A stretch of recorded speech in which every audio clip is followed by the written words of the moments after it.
Good afternoon বন্ধুরা, রাধে রাধে।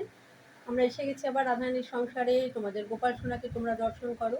আজকে শুভ একাদশী। সকলকে একাদশী প্রীতি শুভেচ্ছা, ভালোবাসা, প্রণাম। এবার রাইকিশোরীকে দর্শন করো, রাধারানীকে, বৃন্দাবনের রাধারামন লাল, রাধারানী, রাধারমণের চরণ দর্শন করো, রাধারানীর চরণ দর্শন করো। এবার আমরা বৈকুণ্ঠের লক্ষ্মীনারায়ণকে দর্শন করবো। বৈকুণ্ঠের লক্ষ্মীনারায়ণকে দর্শন করে নৃসিংহদেব ভগবান, শঙ্করজি আর নবদ্বীপের চৈতন্য মহাপ্রভু, বিষ্ণুপ্রিয়া দেবী ঠাকুরানী, গৌর বিষ্ণুপ্রিয়া দেবী।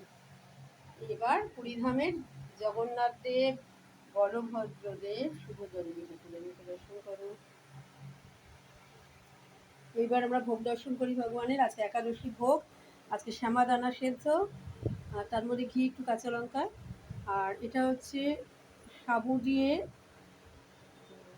ওই ফ্রাইড রাইসের মতো আর কি। সাবু দিয়ে গাজর, ক্যাপসিকাম, কুমড়ো, টমেটো, আলুও দিয়ে, আজকে আলু দিইনি, লঙ্কা, কিশমিশ, কাজু, কাজু দেওয়া হয়নি, কিশমিশ দিয়ে বানানো। আর এটা হচ্ছে সাবুর পকোড়া, আলু সেদ্ধ দিয়ে সাবুর পকোড়া। আর এখানে হচ্ছে আম আর কালো জাম।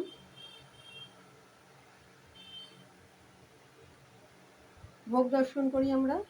ভোগ দর্শন করি, ভগবান আমাদের দুর্ভোগ হরণ করুক।